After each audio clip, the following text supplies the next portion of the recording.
যুক্তরাষ্ট্রের সাথে শান্তি চুক্তিতে তেহরানের অন্যতম শর্ত অবমুক্ত করতে হবে বিভিন্ন দেশের বাজেয়াপ্ত ইরানি অর্থ সম্পদ।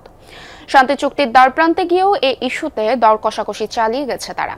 হিসাব মতে ইরানের অস্ত্র চুক্তি, জ্বালানি রপ্তানি সহ নানা খাতে প্রায় $120 বিলিয়ন অর্থ আটকা বিভিন্ন দেশে, যা ছেড়ে দেওয়া হলে স্থিতিশীলতা ফিরতে পারে অর্থনৈতিক সংকটে জর্জরিত ইরানিদের জীবনে। সিলন টি রপ্তানিতে শীর্ষে। ওয়াশিংটনের সাথে আলোচনার টেবিলে বসতে শুরু থেকেই দুটি শর্তের ওপর জোর দিয়ে আসছে তেহরান, যার মধ্যে অন্যতম যুক্তরাষ্ট্রসহ বিভিন্ন দেশে জব্দকৃত অর্থ ও সম্পদ অবমুক্ত করা। সাম্প্রতিক হিসেব অনুযায়ী বিভিন্ন দেশে বাজেয়াপ্ত তেহরানের অর্থ সম্পদের পরিমাণ প্রায় $120 বিলিয়ন, যা দেশটির মূল অর্থনীতির প্রায় 1/3 সমান। তবে এই সম্পদের খুব সামান্য অংশ রয়েছে ওয়াশিংটনের হাতে। তেহরানের দেওয়া তথ্য অনুযায়ী প্রায় $12 মিলিয়ন মতো সম্পদ বাজেয়াপ্ত সবচেয়ে কাছের প্রতিবেশী কাতারের কাছে।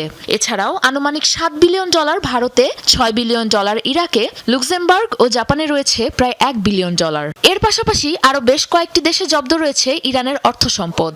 বিদেশি ব্যাংক অ্যাকাউন্টগুলোতে থাকা এই তহবিল এসেছে তৃতীয় কোনো দেশের কাছে জ্বালানি রপ্তানি বাবদ। বৈশ্বিক অর্থনীতিতে যুক্তরাষ্ট্রের একচ্ছত্র প্রভাব, আন্তর্জাতিক লেনদেনে ডলারের একচেটিয়া আধিপত্য ও কঠোর নিষেধাজ্ঞার শঙ্কায় জ্বালানি আমদানিকারী প্রতিষ্ঠানগুলো বাধ্য হয় তেহরানের অর্থ জব্দ করতে। ফলশ্রুতিতে নিষেধাজ্ঞায় জর্জরিত হয়ে চরম অর্থনৈতিক দুর্দশার মুখোমুখি জ্বালানিতে সমৃদ্ধ ইরান। অর্থনৈতিক নিষেধাজ্ঞার জেরে চরম মুদ্রাস্ফীতিতে বিপর্যস্ত হয়ে উঠেছে ইরানিদের জীবন। ফলে সাম্প্রতিক বছরগুলোতে বারবার মাথাচাড়া দিয়ে উঠেছে ব্যাপক বিক্ষোভ ও আন্দোলন।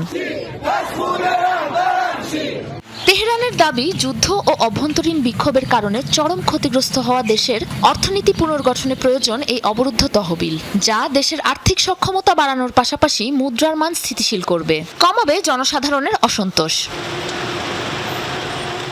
সাবরিনা নুসরাত, যমুনা নিউজ।